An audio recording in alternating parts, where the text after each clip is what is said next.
অনেক আগের কথা। আরবের এক শহরে বাস করতেন আল্লাহর এক অলি। তিনি ছিলেন অত্যন্ত পরেজগার ও নেককার মানুষ। মানুষের মাঝে তার সম্মান ছিল অপরিসীম, কারণ আল্লাহ তাকে একটি বিশেষ মর্যাদা দান করেছিলেন। লোকেরা বলতো তিনি ছিলেন মুজতাবা আবুদ দাওয়া, অর্থাৎ তিনি যখনই আল্লাহর কাছে দোয়া করতেন আল্লাহ তাআলা তার দোয়া কবুল করতেন। এই কারণেই দূর দূরান্ত থেকে মানুষ তার কাছে আসত। কেউ আসত দোয়া নিতে, কেউ আসত দ্বীনের শিক্ষা নিতে, আবার কেউ কেউ তার হাতে বায়াত হয়ে মুরিদ হতো। তার দরবারে এক শিষ্য ছিল যে বহুদিন ধরে তার কাছে দ্বীনের শিক্ষা নিচ্ছিল। সে সবসময় তার পীরের অনুসরণ করত এবং তাকে খুবই সম্মান করত। কিন্তু একদিন হঠাৎ সেই শিষ্য তার ওস্তাদকে একটি অদ্ভুত প্রশ্ন করে বসল। সে বলল, হুজুর, একটা কথা জিজ্ঞেস করব?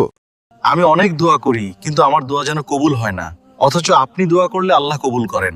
আপনি এই মর্যাদা আর সক্ষমতা কিভাবে অর্জন করলেন? আল্লাহর সেই অলি কিছুক্ষণ চিন্তা করে বললেন, আমি তোমাকে সবই বলবো, কিন্তু আজ তুমি আমার বাড়িতে গিয়ে আমার স্ত্রীর কাছ থেকে আমার জন্য একটু খাবার নিয়ে আসো। এরপর সেই শিষ্য তার ওস্তাদের বাড়িতে গেলেন খাবার নিতে। ওই ফালতু হুজুরের জন্য আমার কাছে কোনো খাবার নেই, এখানে থেকে চলে যাও। হুজুরের বউয়ের এই খারাপ আচরণ দেখে সেই শিষ্যের খুব মন খারাপ হয়ে গেল।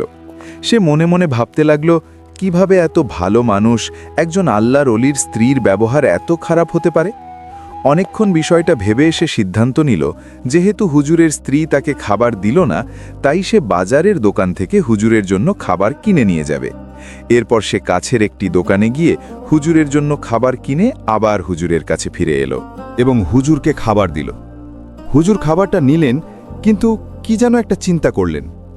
পরের দিন সেই শিষ্য আবার তার ওস্তাদ আল্লাহর অলির কাছে গেলেন, কিন্তু আজও তার ওস্তাদ তার মুস্তাবা আবুদ দাওয়া হওয়ার কারণটা বললেন না, বরং আজকে তিনি নিজের জন্য পাশাপাশি তার জন্য মোট 2 জনের জন্য খাবার আনতে বললেন। সে পরের দিন আবার হুজুরের স্ত্রীর কাছে খাবার চাইতে গেল।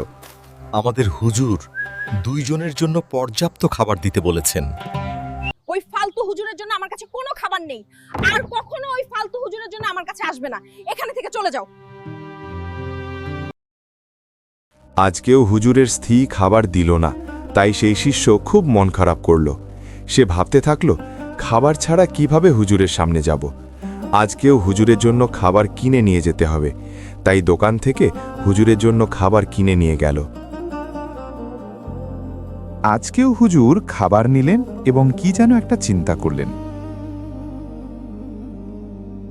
পরের দিন হুজুর আবার তার সেই শিষ্যকে তার বউয়ের কাছ থেকে যাও, খাবার আনতে আজকে বললেন। আমার বাড়িতে গিয়ে আমার স্ত্রীর কাছ থেকে আমার, তোমার আর আমার একজন মেহমান আছে, খাবার নিয়ে আসো। আজকে আরও একজনের খাবার বাড়িয়ে মোট 3 জনের জন্য খাবার আনতে বললেন। সে খুব চিন্তার পড়ে গেল। আজকে 3 জনের খাবার চাইলে হুজুরের স্ত্রী তার সাথে কি ব্যবহার করবে সেটা ভাবতে ভাবতে হুজুরের বাড়ির দিকে গেল। গিয়ে হুজুরের স্ত্রী দরজায় কড়া নাড়ল এবং খাবার তুমি আবার চাইল। এসছো খাবার নিতে, এখানে থেকে চলে যাও, না হলে তোমাকে এই ঝাঁটা দিয়ে পিটিয়ে বিদায় করব। হুজুরের স্ত্রীর ব্যবহারে সে খুব মন খারাপ করল আর চিন্তা করতে থাকল, হুজুর কিভাবে এই স্ত্রীর সাথে সংসার করে। এত ভালো মানুষের কপালে এত খারাপ বউ জুটল কেন? হুজুর কেন এই বউকে তালাক দেয় না? এসব ভাবতে ভাবতে সে আজকে আর কোনো খাবার কিনল না হুজুরের জন্য। আজকে গিয়ে হুজুরকে সব বলে দিল। আগের 2 দিন যে হুজুরের স্ত্রী তাকে খাবার দেয়নি এবং সে নিজে খাবার কিনে নিয়ে গেছে সেটাও বলে দিল। তখন হুজুর বললেন, আমার স্ত্রী যে তোমাকে আগের 2 দিন খাবার দেয়নি সেটা আমি বুঝতে পেরেছি। সে যে তোমাকে খাবার দেবে না তাও আমি জানতাম। আমি তবুও তোমাকে আমার স্ত্রীর কাছ থেকে খাবার আনতে পাঠিয়েছিলাম, যেন তুমি আমার কষ্ট এবং ত্যাগ বুঝতে পারো। তুমি যে জানতে চেয়েছিল আমি কিভাবে মুস্তফা আবু দাওয়া হলাম, হ্যাঁ, আমার স্ত্রীর অত্যাচারই হচ্ছে আমার মুস্তফা আবু দাওয়া হওয়ার কারণ। আমি আমার এই বদমেজাজি বউকে ইচ্ছে করলে তালাক দিতে পারতাম, কিন্তু দেই না, সহ্য করি আর আল্লাহর কাছে দোয়া করি। আল্লাহ, তুমি আমার স্ত্রীকে ক্ষমা করে দাও, তাকে তুমি হেদায়েত দান করো। আমার এই আমলটা আল্লাহ পাক কবুল করেছেন আর তার বিনিময়ে আমাকে মুস্তফা আবু দাওয়া বানিয়েছেন।